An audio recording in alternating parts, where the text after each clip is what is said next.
And now to our first conversation. Following decision by various fintech companies to shut down their operations of virtual dollar cards from July 18, 2022, customers will be unable to create new virtual dollar cards, fund existing ones, or make online and in-store payments and purchases with them.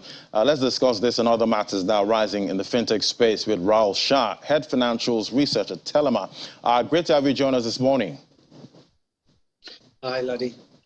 Yeah, so we're getting used to seeing some pretty negative headlines these days, whether it's about inflation, the equities markets, or global recession. But how are things looking in the fintech world?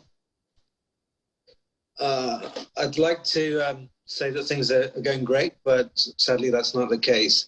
For example, if you look at the shares in the fintech space, in developed market, they're down around half over the last year. In emerging markets, fintech shares are down by around a third over that same period. And that's also starting to feed through into the private market. So, you know, the birth rate of fintech unicorns, which are billion-dollar plus private companies, that's basically halved over the last year. And smaller companies are also starting to feel the pinch. And these aren't, you know, this is not just a theoretical eventuality, but they're real-world implications. So, from a consumer perspective, you might find that companies are giving you, fewer incentives, smaller cashback, smaller discounts. And what we're also seeing increasingly is firms are laying off staff. So there are real-world implications to these negative numbers that we're seeing in the markets. Right, Rahul, and that doesn't sound good. Do you think the fintech industry as a whole could disappear at some point? Well, obviously, if you extrapolate current trends, then that's the conclusion you're drawn. But no, I totally disagree with that. Yes, there are a lot of fintech firms that are losing money today, but I think the core proposition of the fintech industry, which is basically using technology to bring financial products more conveniently, more cheaply to a broader audience. I think that proposition is still very strong. So what we're seeing instead is that investors are recalibrating the prices that they're willing to pay for a piece of that fintech pie. Just like one analogy would be in the early 2000s, a lot of internet firms went bust, but the internet didn't go away, and we're still finding new ways of using the internet. And I think it's going to be the same for fintech. So the firms that are here today, maybe they're not going to be a lot of those around in 20 years' time, but the products and services that they're developing, we're still going to be using those, over the coming decades. Quite interesting. But what are you seeing for fintechs here in Africa? Yeah, so Africa is actually an interesting case. It's one of the few bright spots globally. If we look at funding volumes for startups, that's actually up year on year. I think that's the only region globally where that's the case. I think there are two reasons primarily for that. The first is the continent never saw the run-up in valuations that you've seen elsewhere. So, there are only a handful of unicorns on the continent at the moment. And I think the second reason is that we're starting from a very low base in terms of funding flows. So for most African countries, startup funding is, a handful of dollars every year per person. In the US, that figure is $800 per person per year. So there's a huge difference. And interestingly, even in the public markets, fintechs in Africa, median share prices are up year on year, and that's certainly not the case elsewhere. And recently, a fintech company being run by, Nigerians acknowledged it failed to maintain an effective anti-money laundering and unlicensed money transmission program over the last 3 years. And with that made headlines, last week. How do you see this impacting the Nigerian ecosystem? Yeah, so again, if we start off with the listed equity space, we already know that investors place a lot of emphasis on good governance. You can see that in the bank sector shares, for example. There's a vast difference in multiples that investors are willing to pay. And I think in the private equity space, previously investors were sort of more in awe of the opportunity.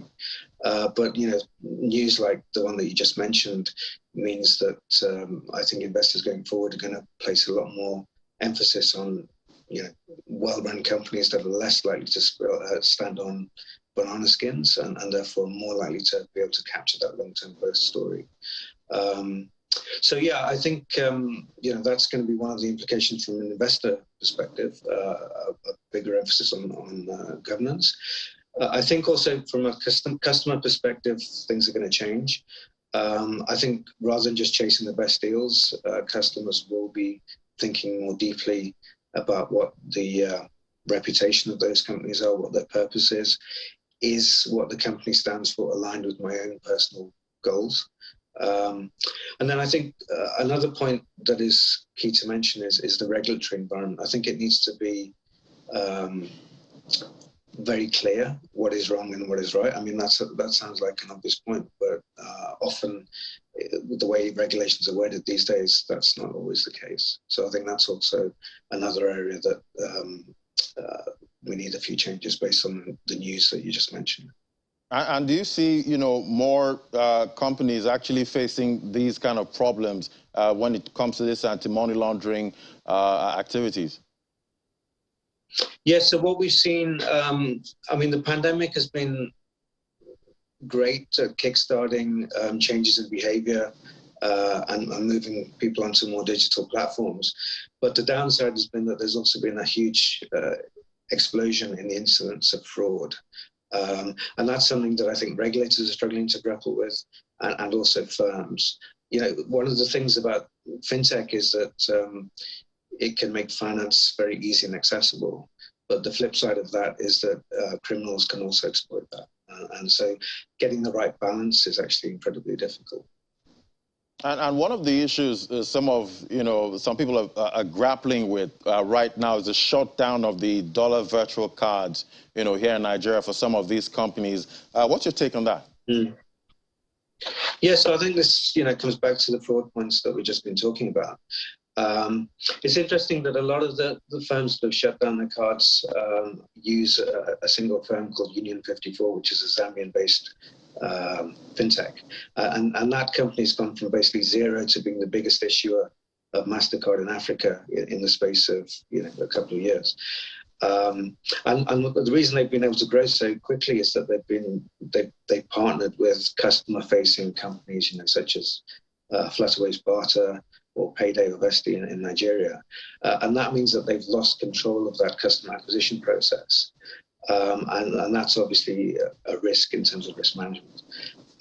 So, Union 54 said that they're going through a temporary shutdown to undertake an audit. But that's actually a very drastic step, and I suggest that the problem is incredibly serious.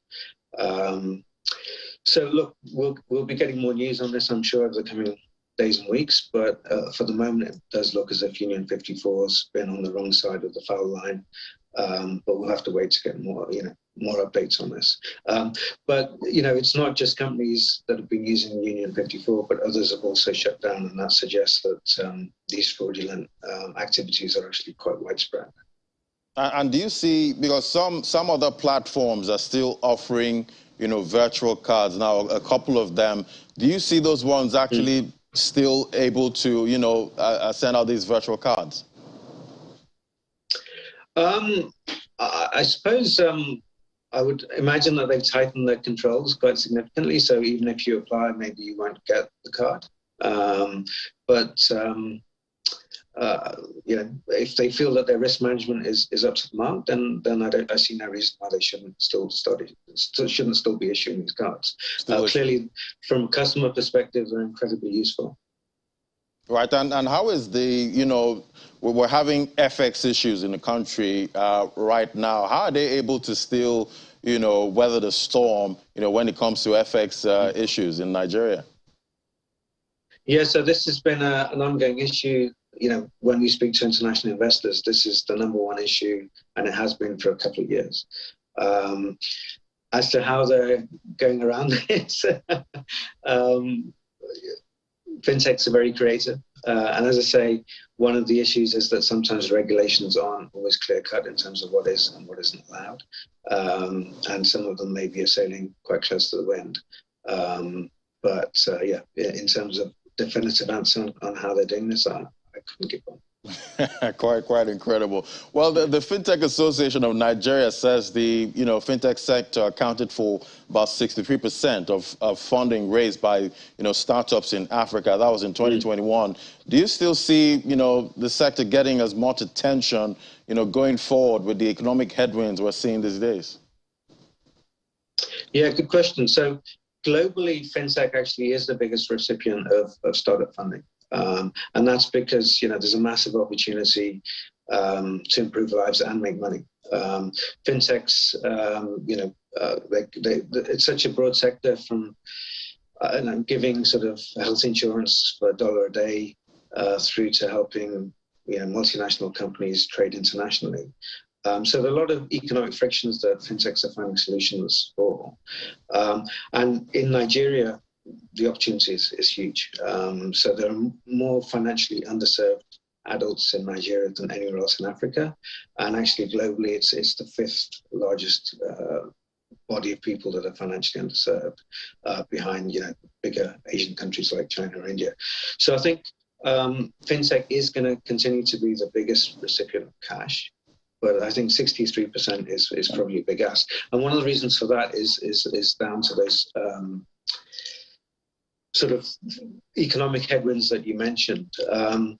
Many fintech models are actually predicated on easy access to cheap money, and that world no longer exists. So a good example is buy now, pay later firms, BNPL. These firms basically give free short-term loans to e-commerce customers. But now that interest rates have gone up, those free loans actually cost more for the company to provide. And the other issue is with inflation going up, people have less money in their pockets because they're having to spend more on food, fuel and other essentials. And that means delinquencies, so people not paying back the loans, that's also becoming an increasing problem. So I think some fintech models will sort of fall by the wayside. Investors are going to be a lot more discriminating about where they put the money. And that's why I think 63% is not likely. But overall, I think fintech will continue to be the biggest slice of the pie. Right, we'll have to see some of them actually re-strategize, at this point. But what should government and players in the fintech sector be doing, right now to, get more investment in? So I mentioned there's around 70 million Nigerians that are financially underserved. So I think tackling financial inclusion should be one of the big priorities for the government. There are a lot of studies that show that if you bring people under the financial services umbrella, that does help to reduce poverty. So I think that's the key overall goal. In terms of how you go about that, I think the best thing that governments can do is to help support the electronic payments infrastructure in the country, so mobile money, digital payments, electronic wallets, that kind of thing. If you look at Kenya and the example of M-Pesa, that's had a massive positive impact on financial inclusion in that country. And so I think, that's a very good template for Nigeria to work from. So it'll be interesting to see how telcos like MTN, move into the mobile money space in Nigeria over the coming months.